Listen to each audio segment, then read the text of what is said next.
asalaamaaleykum wa rahmatullah mbokk internet Leral TV amati nañ mbégte ak kontaan ñëw rek seen émission jotaay leer yi tey ñu am mbégte ak kontaan invité ci ma aji bu PDF fas yéene ànd ak moom ci waxtaan wi dañ koy bàyyi mu nuyoo rek ñu bàyyi la nga nuyoo mbokk internet Leral TV. waaw sëñ Modou maa ngi lay delloo nuyoo di la delloo ziar di nuyu askanu Sénégal gi yëpp d'ici ak de la diaspora di nuyu nag plus particulièrement sama région muy la région de Diourbel et le département de Mbacké di nuyu ñi fi nekk ñëpp di ñaan yàlla suñu borom ñu dugg ci bisimilahi rahmaani rahim ci émission bi génn ci ak alhamdulilahi rabil alamina suñu borom ñongal ñu suñuy kàddu ba ñu dégloo ko ak xel bañ ko dégloo ak xol. macha allah jërëjëf ñuy wax xaalu inna lillahi wa inna ilayhi rajiun di ko commencé suñu kàddu di ñaan bakkan yi nga xam ne faat nañ ci accident bi nga xam moo amoon ci yoonu Kaffrine bi di ñaan suñu borom yërëm leen jéggal leen xaar leen àjjana waaye fa suuf seen kaw di wax ne émission bi tey mën naa ne ni mu daan amee rigueur dëgg-dëgg dina ko amee ndax ku ne xam ne ñu ngi ci deuil national te réew mu am deuil moom mën naa yu bëri dañ koy wàññi mais dañuy bàyyi suñu invité ñu commencé question bi réewu Sénégal mi ngi en deuil naka nga gisee transport Sénégal ni mel ak accident yu métti yi xam mooy faral di am. waaw sëñ Modou fi nga commencé rek fi nga dugg noonu rek fi laa bëgg a dugg may jaale Sénégalais yépp ku nekk aussi mën nga ko jaal sa bopp parce que métti na métti boo xam ne doomu Sénégal bu yeewu démb tiis nga yeewoo maanaam liggéey sax def loo ko jusqu'à aujourd'hui dafa téye yaramu nit yi kon ñu leen di ñaanal fi ñu jógee fi ñu jëm gënal leen fu fi ñu jógee suñu borom atte leen ci yërmandeem tey alxuraan bi nga xam ni suñu kilifa sëñ Muntaxa digle na ko ñëpp jàng ko yàlla leen fekk fa ñu tëdd transport Sénégal nag ñun buñ ko waxee à Touba ñun yaakaar naa war nañ ci mën a wax bu baax parce que li nekk ci tali yu ndaw yi rek moom moo nekk ci tali yu mag yi man aussi ma nekk victime d'accident macha allah ba léegi dafa ma topp di ma poursuivre ku ko dund rek moom moo la mën a wax fi mu toll bi lool di dal ci kawam mu metti lool danga naan damay dee wala duma dee yàlla dogal nga ñàkk sa bakkan boo ci génnee yëpp nga xam ni yàlla rek mooy buur te dëgg rek mooy dëgg mais aussi boo ci génnee di nga xam ni vraiment chauffeur yi war nañ xoolaat seen bopp dama ko wax démb ci émission ne pëcc xoo bi fépp la am foo dem rek di nga ko fa fekk mais transport bi da ci raw ñu jégg ma ci kàddu mi manque d'éducation bi tey muy chauffeur bi muy coxeur bi ni ñu war a respecter liggéey bi respecté wuñ ko ni mooy par exemple bu dee transport en commun am na bagage yu mu war a attan ak yu mu attanul boo ko jañee rek centre de gravité bi da nga koy détourner bu ko defee mooy oto yi pante wala leneen rek leneen nga surcharger aussi nit yi créer ay Versailles et autres loo xamante ni tey bu jëyi ñëwee rek maara day taali li muy am ci victime dafay bari lool te ñu mënoon ko éviter nag en respectant ku nekk liggéey bi ngay def may dellu si waat rek nañu am yitte ci li ñuy liggéey nañu xam ne suñu borom la ñuy jaamu ci liggéey nañu koy jox akkam ak yelleefam surtout nag loo xam ne ay doomu aadama moom ngay yem te bakkan moom yaakaar naa vraiment ci kaw la nekk macha allah mais ñu gis boobu ba tey depuis ñu xamee ba tey ay choc day am te choc bu am rek mel na day gën a pire moroom buñ fàttali ko batalo Joola jaar na fi président bi fi nekkoon gis nañ ni mu réagiré woon ba ñëpp Sénégal yi bëri jàpp na fi lay yem mais gis nañ batalo Joola après Poroxaan bi jàll rek d'ailleurs maam Issa Mbacké gis nañ la fa mujj ak yeneen yoo xam teewul di am est-ce que état tamit warti de responsabilité am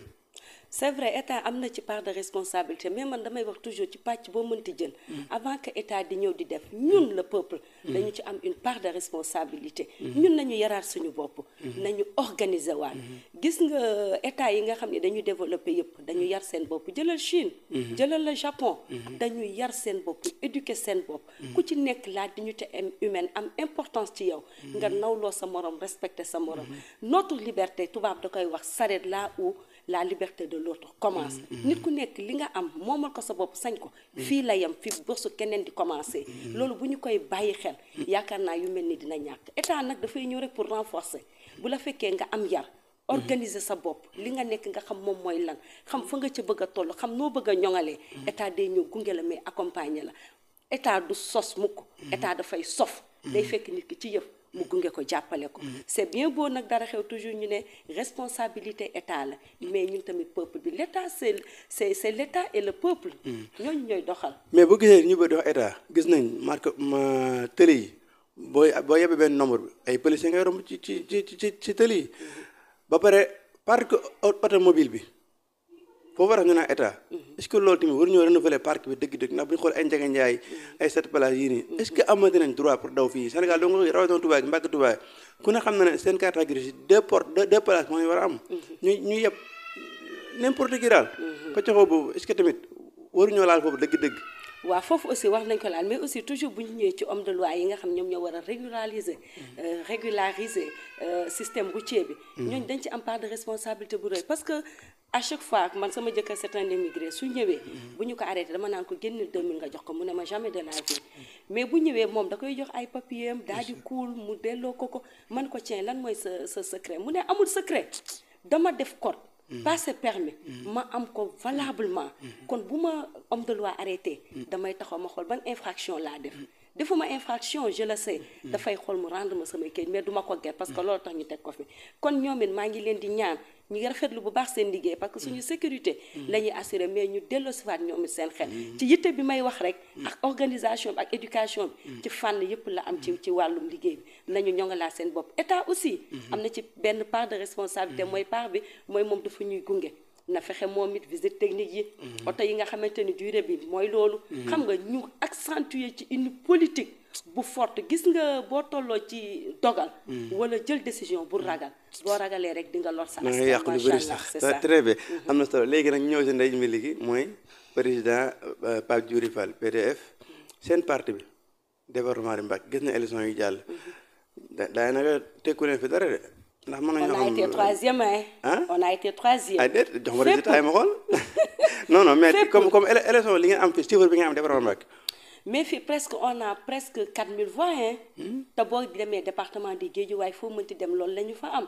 te muy diaspora muy au niveau du Sénégal partout dans les régions ñun les serviteurs on est arrivé troisième te da ngay xool bi ñu jógee à l'espace de 3 mois ñëpp xam nañ ko on n'avait pas de moyens bu dee man par exemple man sama xaalisu bopp laa doon utiliser pour campagnal PDF mais campagne luñ ko sax li may wax à chaque fois PDF da nga koy statut ku mel ni sëñ Maodo ne la maa ji da nga ko xam moom ay mbiram noonu la ko suñ borom dogalee da ngay statut rek nit ñi di ñëw yow amoo dara loo ciy def au contraire yaa naan comme dem nañ ba au terme de la campagne il faut ma woote benn cérémonie bégal samay nit bégal samay ñoñ boobu coono képp la ñu ci am léegi ku mel noonu à l'espace de 3 mois nga ñëw arrivé troisième yow tamit macha allah bu tuuta suñu résultat bi c'est extraordinaire très bien ma am na solo mais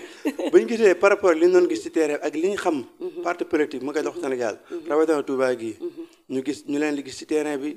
mais PDF les serviteurs kenn gis leen terrain direct campagne man àndoon ak benn coalition mais dañoo woon yoon benn yoon les serviteurs ci terrain bi de waa xam nga nag li may wax ci sama waa ji l'homme de la 2STV l'homme du grand rendez-vous du vendredi jàkkaarloo l'homme des débats universitaires l'homme des débats communautaires l'homme qui a propulsé et galvanisé les femmes de développement macha allah xam nga moom man par exemple su ma nee xaaral ma jóg kat dugg ci koñ bi xaaral ma jóg dem ci quartier yi xaaral ma jóg dem marché wala arrêt Jakarta en fait dama naan man lan laay uti parce que le président des Jakartaman moom woo na ma parce que dafa gis ma statut man marché le président woo na ma kon lu ma fay uti mais en fait man ñi may seeti ñëpp woon nañ ma à travers les statuts kon man lu may uti ji Pape li ma koy wax daf ñu yombalal liggéey bi il a bâti sa propre campagne il a fait sa propre promotion et il a fait son propre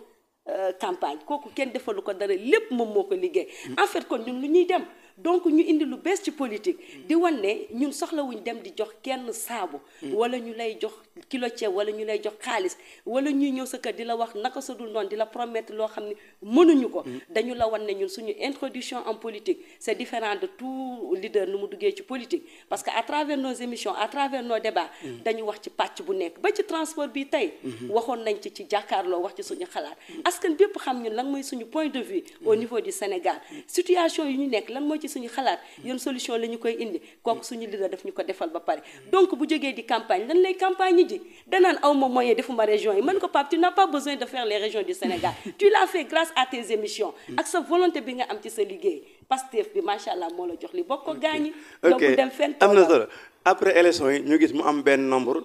jàlle Prix Forest est-ce que mu doon koo xam ne mooy premier candidature mu def ko jàlle Prix Forest est-ce que am ngeen si recruter j'ai pas compris la question. Première élection sa premier candidat nga def ko ñëpp ne Pape Djibril Fall daanaka kenn xamu ko tonalité noonu rek mu jàlle prix forest résultat boobu naka la leen def résultat boobu bon bettu ñu parce que tey jii ak coalition yi fa nekkoon yëpp non bettu ñu je t'assure xam nga lu tax xam nga ñoom dañu jékki-jékki rek ñu ñëw dugg ci politique les autres coalitions di liggéey ndànk nit yi di leen di xam ba ñu toll fii ay années mais quant à Papa Djibril grâce à son travail bi ñuy wax léegi ci transport ak leneen yitte bi mu ko jox Pastef bi mu ko jox suñu borom daf ko ci xàllal yoon boobu daf ko permettre tey bi mu duggee ci politique lépp la nga xam ne da ko doon liggéey ci 5 ans ou 7 ans pour am son résultat moom daf ko liggéey à l'espace de 3 mois parce que daf ko job ba pare ba askan bi tàllal ko loxo 17 millions de sénégalais yëpp jox ko nopp jox ko xol jox koy gët mu ubbil leen wan leen kon kooku bu amee lii vraiment ñun duñu jaaxal dañu doon wax sax est-ce que mënul woon am plus macha allah. mais ñu gis campagne am métti lool mu mel luy victimise wu dem ba si kanam damaa jeexal gasoil dem ba ubbi kañot ci koo xam ne yàgg ngaa liggéey ak ñu lay gis bu amee ambition doon président wala doon député war ngaa mën am moyen yoo xam ne war nga ko mën a campagne par rapport nga def loo xam ba victimise wu foofu nag damay santaat yàlla bu wéer di wax ne li mu doon woote daf ko nuru parce que dafa jóg pour galvaniser la jeunesse pour encourager jeunesse bi mi ngi war ndaw bu nekk fa nga toog nga doon millionnaire ou nga doon milliardaire organiser ci say moyens de bord pour nga mën a servir sa askan parce que tey bu jógoon avec des moyens concrets kon yow di nga ragal dem man maa aji dinaa ragal dem parce que je ne suis ni millionnaire ni milliardaire mais grâce à Papa Djibril Fall ku nekk xam nga ni pour nga apporter sa pierre à l'édification du pays soxlawul say poche di remplir mais dañu soxla sa xalaat soxla sa doole soxla sa yitte soxla sa xol loolu mooy bâtir une nation te loolu nag la woon jeunesse bi yëpp ba ku nekk macha allah ni mu la galvaniser woon ba nga xam ni la politique n'appartient pas aux anciens seulement science ak sagesse nekkul ne mag mi rek moo ko moom mais ça permet à tout un chacun su fekkee am nga le développement personnel ba xam ki nga doon ba xam fi nga jëm nga jox opportunité sa bopp mën a liggéeyal suñu borom mën a liggéeyal sa askan macha allah. macha allah am na solo léegi ginnaaw bi mu demee assemblée coow li bëri lool bi problème bi amee diggante Yewwi ak pouvoir bi problème nombre de députés Pape Djibril Fall jël position ne moom day des coow loolu jug ba mu andi problème diggante moo waa Pastef particulièrement problème boobu est-ce que tamit war leen wane fekk opposition fi ñu nekk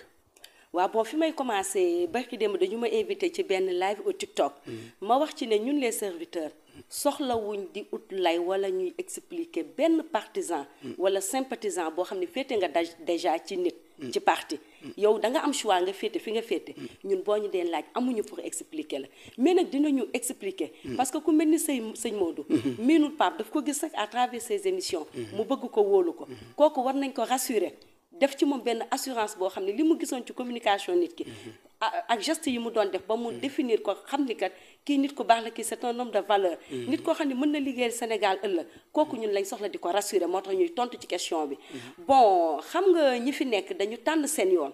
askanu Sénégal nangul leen ko amit ñu leen ko nangulul mais dañu toog jàpp seen ñàmbur bu élection jotee ñu voteel ña leen neex ñoom it ña leen tànn ñu voteel leen kon ku mel ni Papa Djibril Fall honorable député tey bu ñëwee ci yëf yi bu tànnee yoonam ngalawaay nañu honnête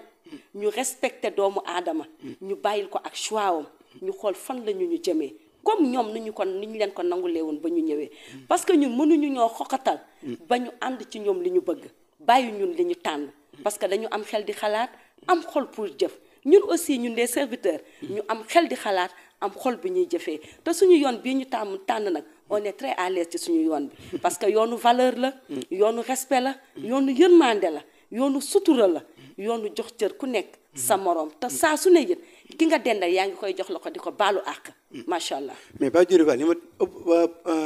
li mu taxawee ensemble fi mu toll jamono jii nii est-ce que dal na seen xel ndax kenn xamul daa weex kenn xamul daa ñuul fi mu toll nii yenn saa ngi gis mu dóor ci kaw opposition bi yenn saa mu ñëw dóor ci kaw pouvoir bi loolu tamit si koo xam ne ay ndaw ñoo la fal wóolu la est-ce que teewul xelu gars yi daal. pourtant nag loolu moom mës a nekk statut bi muy nekk journaliste bi muy defi ay débat. mais chroniqueur boo ko teg kii de. mais attends rek maa ngi ñëw loolu moo njëkkoon nekk loolu moo mës a nekk statut loolu moo taxoon étudiant bi ñeme ko ba di ko invité à l'université dafa nekk nit ku dëgg ku véridique li mu gëm moom lay wax buy wax ak yow mi nekkul ci dëgg da lay gindi xam ni nekkuloo ci dëgg mais en la manière du la ñàkk kese du la ñàkk teggin te du arrogant ak yow mais boobu farul fenn duggul ci parti neewul man damay politique kon tey ku mu ŋàññi di nga ko ko nangul ku mu redressé di nga ko ko nangul ku mu kañit di nga bëgg mais tey nag bu décidé ne damay dugg ci langue politique bi laa gis-gis dafay changer dafay soppeeku tey Pape Djibril bu ŋàññee bu redressé opposition ndax ay nit bu ñuy ànd dañuy waxante dëgg su ma juumee sëñ Modou nga ni ma maa aji da nga juum loolu mooy rafetal ànd su ma newee ci dëgg nga encouragé ma ñaata yoon la encouragé Ousmane Sonko ci don de sang bi waa Pastef fois di def bay bi ñuy dem di defi ji keroog bi ñu ko bëggee faagaagal ñëpp dañu jóg man mii keroog si mbedd bi laa yendu ak sama caat sama doom bu am 6 ans ma koy jàngal comment manifester comment défendre son prochain ci bu ñu ko bëggee faagaagal parce que boobu ñu ngi bañ Ousmane Sonko subir le même sort que Khalifa Sall wala Karim Wade mais ñun dugguñu ci problème mais dañu doon wax état li nga def Karim def ko Khalifa doo ko def Ousmane Sonko bu lépp jàllee nag après justice ñëw nag ngeen liggéey seen liggéey justice boobu nag ci lañ toll dañuy impartial ñu toog Ousmane Sonko ni mu wóoloo justice ba ni na def liggéeyam Papa Djibril noonu la koy wóoloo ba affaire bi amu ci kàddu lu dul nañu déglu justice parce que protéger nañ Ousmane ba subirul le même sort mais assemblée ni mu fa taxawee mais noonu la daan taxawee pêche bi tey gis nga waa Saint-Louis dañu def point de presse ñu ne grâce à Papa Djibril Fall seen turu quartier dem na à l'assemblée lu ñu doon jooy eggalil nañ leen ko tey nga gis ministre de la santé taxaw mu wax ko li mu gis hôpital Mbour maire Gardo dañuy luye salle yi dañuy ay loo ak lan encore la jeunesse la justice qui n'est pas indépendante mu gis ne on a une justice une administration judiciaire mi ngi boo ko gisee mi ngi galvaniser encore le ministre di ko wax ne 3e mandat du fi am yow yaa ne woon lii yow yaa ne woon la mais qu'est-ce qu'on veut encore de plus sinon ñu jooyal askan bi mais nag manière la koy jooyee kenn mënul fexe ba muy yuuxu ministre bi wala muy xët-xët ci ministre bi parce que nawleem la askan bi lay jooyal te ministre yëpp ci askan bi la ñu bokk kon lépp nañ ko def ci respect mais gis nañ opposition fi mu ne ni mu doxalee mën naa ne opposition biir gën a radical moom la population bi gën a soxla par rapport ak koo xam da nga layam comme ni gars yi waxee Pape Djibril fi mu ne day layam rek pourtant nag layaam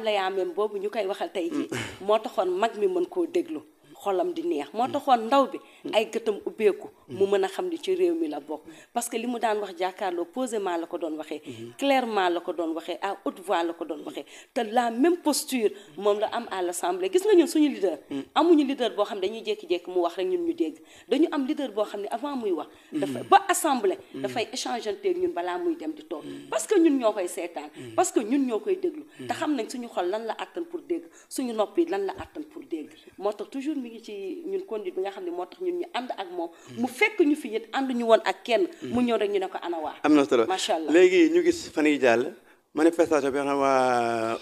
société civile invité organisé woon nañ ko mu dem fa mu bëri bëriwu trop bañ naroon ko fa faagaagal ba amoon ay turi parti yoo xam ne doon nañ ko tudd foofu noonu ginnaaw ba mu fa jógee ak def fa benn point de presse boo xam ne bu bëri coow après mu ne dañ maa naroon faagaagal yow dem ci ndaje opposition ay xale ñoo fa nekk ñu la yooxu est-ce que waroo xoolaat sa taxawaay tamit koo xam ne xale yi ñoo la seetaan di bëgg nga dem bañ lay yooxuloo est-ce que waroo xoolaat mais nag xale yooyu doon ko yuuxu dañu doon prononcer le nom d'un leader ñëpp dégg nañ ko man j'étais pas sur les lieux mais je l'ai suivi en direct Ousmane Sonko ku ko bëggul bëgguñu la Ousmane Sonko donc ce n'est pas la population sénégalaise ñoo ko doon yuuxu ce n'est pas la jeunesse sénégalaise ñoo ko doon yuuxu mais des sympathisants et des partisans d'un parti ñoo ko doon yuuxu en fait dañu leen koy nangul mais aussi dañuy am ñeewante ci ñoom bu fekkee réew mi dafa toll foo xam ne ñun nous sommes des compatriotes tey sëñ Modou bu nekkoon bitim réew ñu bëgg koo sonal yaakaar naa ñun ñëpp war nañ jóg état jóg ñu dem jëli ko indi ko ci réew mi ba kenn du ko faagaagal bu ñu demee ba ñun ci suñu biir fii au niveau du Sénégal la ñuy defante mesquinerie yooyu kon ñun war nañ ñeewantal ndaw ñooñu ñu xam ne nag am nañ de lourd travail sur nos épaules ñooñu war nañ leen gën a bàyyiwaat xel war leen gën a jox yitte war leen gën a conscientiser war leen gën a wax ñoom seen taxawaay lan la war a doon ci koo xamante ne dëkk Serigne Touba la dëkk maam Cheikh Ibrahima Fall la dëkk El Hadji Malick dëkk Yacinthe Thiandoum dëkk suñu papa Benjamin Ndiaye kon yooyu rafetu fi pour mu fii am macha allah. mais ba tey point de presse après mu ne day porter plainte gis nañ leader Pastef génn def benn publication bi ko naqarlu est-ce que wutu na am grandeur tamit pour bu defee point de presse mu féliciter waa Ousmane Sonko ci acte bi mu def pas muy gën a diaboliser affaire bi am mi ngi waaye man politique de waa nag yàlla dogal na moom bi mu defee point de presse wax dëgg yàlla am kenn déggul lu ñaaw mu wax Ousmane Sonko d'ailleurs bi ma ko messager dama ko ni kilifa gi maa ngi santaat yàlla bu baax di gën a rafetlu sama ànd ak yow parce que mënoon nga mel ni comme tout leader politique dans ce pays nga génne def sa point de presse nga wax lu ëpp tey boo ko waxoon gàcce la ñuy am parce que le président Ousmane Sonko a fait un point de presse moom ak les leaders de sa conférence bi mu ko defee mu nakarlu ko xamal leen ni yéenay kan ba naan nit war na fi wax wala waru fi wax mu ñaawlu ko kon tey Papa Djibril bu waxoon pointé Ousmane Sonko wala mu teg ci lu ñaaw kon ñun wax dëgg yàlla am dinaa ni réew mi war nañ ñoo mën a xeeb parce que li ñuy woote nuru wuñ ko mais heureusement dafa utiliser une communication sélective def une communication modérée waaye nag la mu dund ak ndaw yi moom la wax parce que nag ku xool keroog yëf yi man dama tiit sax dama ni man kii yàlla buñ ko tànc ba mu xam bi mu duggee ci otoom ni ñuy tojee ni ñuy dóoree xeer wax dëgg yàlla man deewoon naa ba pare xaw ma nag moom mais man deewoon naa mais soxna Adji nag est-ce que tamit discours Ousmane Sonko ni mu waxee par rapport Pape Djibril Fall ni mu wax Pape Djibril dafa dal dafa ku xam communication dafa dal particulièrement Ousmane Sonko ndax comme que li ko métti mooy tur bi ñu tudd ci kanamam Ousmane Sonko ko bëgg kenn bëggul kon dafa jàpp ne ndaw yi Ousmane Sonko ñoo ko attaqué moo tax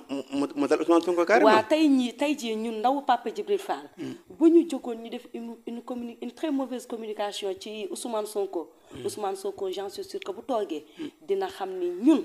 ñooy def lii mais Papa Djibril du ko def Papa Djibril aussi xam na ni ndaw Ousmane Sonko yi ñoom ñooy capable def lii mais Ousmane Sonko du ko mës a def lii bu daje woon ak moom respect la koy jox mu delloowaat ko en tant que son grand frère macha allah ay xale lañ rek mais xale yi nag vraiment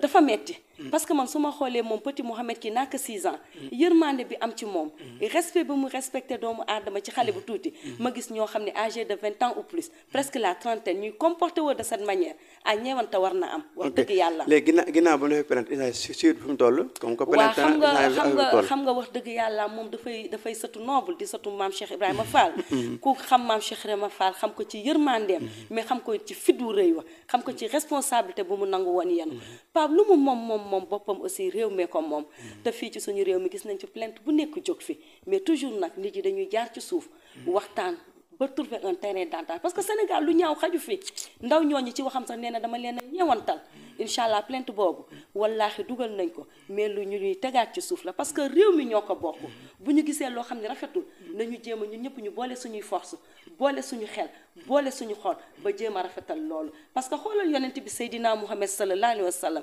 toujours dañuy jàng ci moom gis nga ki doon def mbalit bi ci buntu këram ndeysaan bi mu toggee une semaine gisul mbalit daf ko laaj man de dama gisatul nangam ñu ne ko diw de dafa feebar dafa dem seeti ji ko ndeysaan kooku bi mu demee seeti ko mu am ci kersa am ci yaraange ba tuub dugg ci diine l'islam suñu leader loolu la ñu gis ci moom mooy koo xam ne lépp lu négatif da ci jéem a puiser le positif te loolu moom mooy jullit loolu mooy aussi vraiment la religion chrétienne ñoom nga xam ne ci yërmande lañ leen xamee amour pardon partage loolu mooy Sénégal macha allah. kon daal su ma la gisee plainte bi dañ koy retiré kon. xam naa fa la jëm xam nga. est-ce que nekkul pression tamit. non pas du tout parce que ku xam Pape xam tonalité waxam xam xol buy wax ci xol la koy tibbee nekkul koo xam ne day làmbatu di wax wala koo xam ne dafay victimiser wala autre mais Pape bu doon genre boobu du perdre les serviteurs arrêtons de faire genre. la presse. gis nañ mu déclaré mu mel ni ku am ambition présidentielle. est-ce que Pape Djibril na wax dëgg yàlla est-ce que warut a xoolaat boobu xoolaat toogaat ruq ma ne kaan xool xam li naan xam sa bopp jaam yàlla boobu. xam ne bu posé candidat day sonal bu yàqaay sama rek da leen sonal boppam. durant les législatives. sa benn collègue loolu la ma wax est-ce que dina am dara man ko Pape sera la surprise de cette élection législative. tey ji bu ñu suñu borom dimbalee kattan nañ ñu. ba ñu ne dañuy déclarer wu pour dem présidentielle. ensuite dinañ nekkaat surprise. parce que fii toujours nag nañu koy xool. depuis le socialisme. depuis la démocratie d'Abdoulaye Wade le républicain de Macky Sall. le patriotisme d'Ousmane Sonko ba les serviteurs nii. toujours ku ñëw rek dafay am looy sof fekk nga ñu sos ba pare mais da ngay sof te loolu ngay sof nag wallahi dafay méngoo ak askan bi neex askan bi ba ñu teg la foo xam ne après les élections toujours surprise lay doon te Pape n'a pas encore arrêté de montrer ses surprises incha allah fii laa ko waxee à tout baax na dina leer incha allah léegi ñu gis comme jamono ni mu méttee opposition pouvoir en tant que koo xam ne ndaw nga jeune nga doon femme tamit yaay ñu gis réseaux sociaux yi jamono ni mu jaxasoo ku wax ñu saagale ba seen leader victime la suñu doon yi ma ta génn def point de presse wala ma def sortie te amul ay insultes yooyu daal ci kawam jamono ji réseaux sociaux yi ni muy doxee nii bàyyiwuñ kenn bàyyiwuñ mag bàyyiwuñ ndaw bàyyiwuñ kilifa dina sax en tant que ndaw réseaux sociaux yi nan ko gisee. mu metti trop nag metti na d'une manière ci ki nga xamante ni wax dëgg yàllaam xamul ki mu doon ak xamul ban yoon lay aw ak xamul fi mu bëgg a jëm c'est très important dans la vie nga xam yow yaay kan nga xam ban yoon nga bëgg a jël nga xam it fan nga bëgg a egg man je suis dans les réseaux sociaux parce que communication moom laay def ci wetu Pape macha allah mais man je suis très bien accueillie dans les réseaux sociaux ensuite maa ngi santaan ñi nga xam ne dama bokk ak ñoom wàllu ku jege ñu nawloo ma lool surtout les patriotes ñu jox ma cër lool ñu am respect ci man ba bu ma duggee ci live wala ma def publication ñoom jombale nañ seen bopp di ci teg lenn loo xam ne man après daf may metti loolu nag lan moo ma ko may mooy ma respecter seen choix respecter seen leader comme man fi ma féete ni ma ko respecter jox ko cër ànd mënul neex te cër amu ci ñi nga xamante ni nag xamuñu fu ñuy teg seen tànk man dama ni ci suñu njaboot la ñu bokk ñun ñi nga xam ni conscient nañ xam nañ fi ñuy teg suñu tànk xam nañ wax ju rafet ak wax ju ñaaw ñun ñoo war a am nag une lourde tâche ba ñooñu ñu récupérer leen parce que nag béy wayul mbuus de ay xale rek lañ mën nañ leen récupérer comme ni ko daaxira yi di defee comme ni ko église bi di defee macha allah. mais buñ gisee parti Sénégal yi nga xam ne dana am école de parti gis nañ jamono yooyu booba par rapport ak léegi nii ndax yéen seen parti am na école de parti boo xam ne day jàngale ay valeur comme nga xam ne nit bu bëggee ci parti bi du dem ci saaga réseaux sociaux wala muy nekk di def yenn bêtises est-ce que seen parti am na école de parti. xam nga nag yàlla dogal na parti yi fi nekk yëpp ay bêtises la ñuy def man je parle en connaissance de cause sauf waa kër Karim Wade ak waa kër Bougane Gueye ñooñu rek nga dul gis ñu def live wala ñu def vidéo di saaga kenn ñooñu dañu leen xam ci yar xam leen ci yitte les serviteurs am na ci ñenn ci ñun ñoo xam ni dañuy dem ba topp mouvance bi di fayantoo te fayantoo du suñu cër maa ngi leen di woowaat mes amis serviteurs bu ñu fàtte suñu slogan muy yar ak yitte ak teggin bu ñu kenn cukku ba ñu koy topp ci lancé nañu yem ci suñu lancé parce que nit yoon bi nga tànn sa bopp boo ci yàggee rek ñëpp xam ne dëgg mooy dëgg ensuite may dellu si waat rek j'ai un peu oublié la question ndax développement bi est-ce que mën nga ci ñëwaat. école de parti yi. waaw merci c'est ça école de parti yi boo xoolee fii parti yëpp loolu la ñuy jooy journalistes yi di ko jooy ñëpp di ko jooy pëccëxoo bi moom moo waral yëf yi ba man maa aji man personnellement li may jàppale PDF mooy dama organiser benn groupe un groupe melting pot waa diaspora ak toutes les régions du Sénégal fu représentant nekk fu responsable nekk yaa ngi ci sama biir groupe pour lan ma lay jàngal ñun suñu idéologie suñu vision ak suñu manière de communiquer gis nga un serviteur bu waxee ba pare wax dëgg yàllaam ku mel ni sëñ Mountakha bu ko dégloo war na ni accum nopp du gar loxo du gar gémmiñam loolu la ñu soxla ci doomu aadama yi te ñuy ñaan nag tout patriote mu doon serviteur ñuy ñaan tout démocrate mu doon serviteur parce que ñoom ñëpp ay idéologie la mais serviteur dafa ñëw sof dafa ñëw dolli te li mu dolli nag mooy respect bi mooy yar bi mooy teggin bi mooy yitte bi mooy communication boo xam ni wax boo xam ni ndaw bi dina ci jàng yar ci boppam mais mag mi aussi xelam dina dal mu xam ni moom bàyyi na fi legg boo xam ni du mujjee ci loxo puso bi du mujjee ci ay ndaw mu réer macha allah. ñu gis ñëw si problème Covid 19 bi gis nañ rapport Cour des comptes bi jamono ji yëpp mooy problème Sénégal ñu nekk Covid ndeget gaay am nañu si préfet ñu gisoon nag Pape Diouf Fall proposition bi mu ci amoon ak Futurs Médias bi mu nekkee si télé bi jàkkaarloo ñu gis problème boobu noonu Sénégal gi di demande nañ def justice